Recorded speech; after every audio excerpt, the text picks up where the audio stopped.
I know you're a fan of Dragon Ball games. Oh yeah, Sparking Zero. Sparking Zero. Oh man, I really want to play Sparking Zero. Oh, thank goodness, because I know like you have a big thing about Dragon Ball games, how most of them are just basically the same story. Yeah, they were getting stale. It felt like playing the same game over and over again. Yeah, exactly. Which it is, but I mean, it feels kind of different with like each one to me, just because how like the gameplay is and stuff. I mean, some of them have like their own separate story from the Dragon Ball one, but what I thought Budokais were like, because when you played Budokai 1, I was like, whoa, Dragon Ball Z. And then Budokai 2, they came around and it was like game board to play the main story. And that was like, whoa, that's cool. And then the third one came around and it was like this new, like, I think that's when they introduced like the 3D fighting. Like I don't know how to explain it, but where you could kind of go around the world a little bit while you're fighting. Like it is open world, but it's not open world? Yeah, well, like not full open world, but you weren't stuck in the like 2D straight on. Yeah. Yeah. Oh, it's okay. So it's like the 3D game, but it's still kind of like a side scroller. Yeah. Yeah, I know what you're saying. And I think the story, that was the one too, where you could fly and then you had to go to the destination, but then a fight would start, you know? But gotcha. Either way, they were each had something different where it was like, I don't care that I'm playing the same story. I watched it a bunch of times anyways, but it's fun.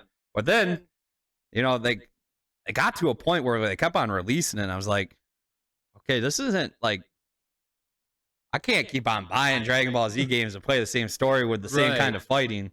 And I know Xenoverse was like enough different where it was like fun and you got to make your own character.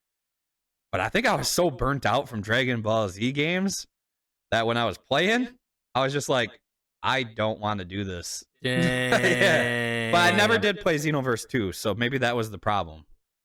Because a lot of people say Xenoverse 2 is good, and it's been still going on. I mean, they still make content.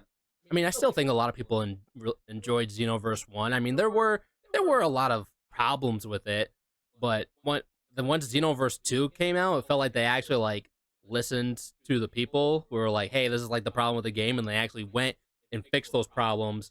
And not only that, but they added a ton more to the game. Mm-hmm. Like there's a game within the game that you can play, which is kind of nuts. It's kind of like this figurine game or something that you can play. It's actually pretty fun too.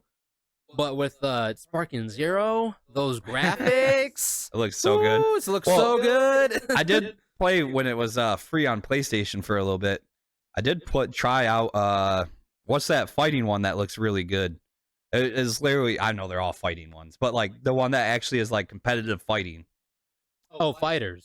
Is that? Oh, that's actually called Fighters? Yeah, it's called Dragon Ball Z Fighters. Yeah, I tried that, and that one looks really good. Yeah, that one's a good one too. And that's kind of what, like, I'm excited about this one because this one also looks like really good. Yeah, it looks like there's a lot they added to it too. Because I remember in the Budokai games, if you actually took the time to look, there was like stuff that you could see that were in the games that you wouldn't normally see. Mm-hmm. Like I think when you're in like the Cell stage, you can actually see the guy who's announcing the Cell games, but you have to like kind of go to the edge of the world to see him or something like that. Small stuff like that. If you go to like the tournament arena, there's like references I think to Naruto characters in there. Did you ever play that game with your friends? Like any of them? The Budokai games? Yeah.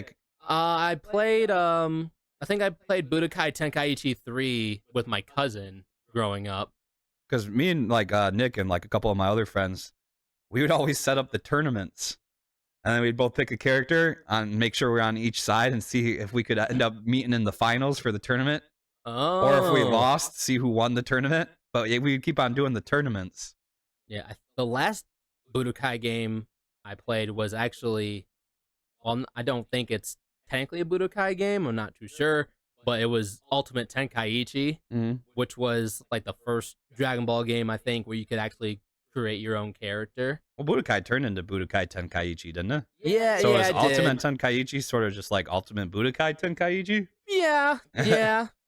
But it's also like, I was like, is it like Budokai series, Tenkaichi series? Like, they're like, we don't want that Budokai no more. Sparking Zero. Like, the Budokai is not even in the name, but it's part of the Budokai series. The thing is, I think I just might have been burnt out for a while, and like I couldn't, because like me and you are two different gamers. Like you game once in a while when there's a good anime game that comes out that you want to play, which means you maybe get a game a year.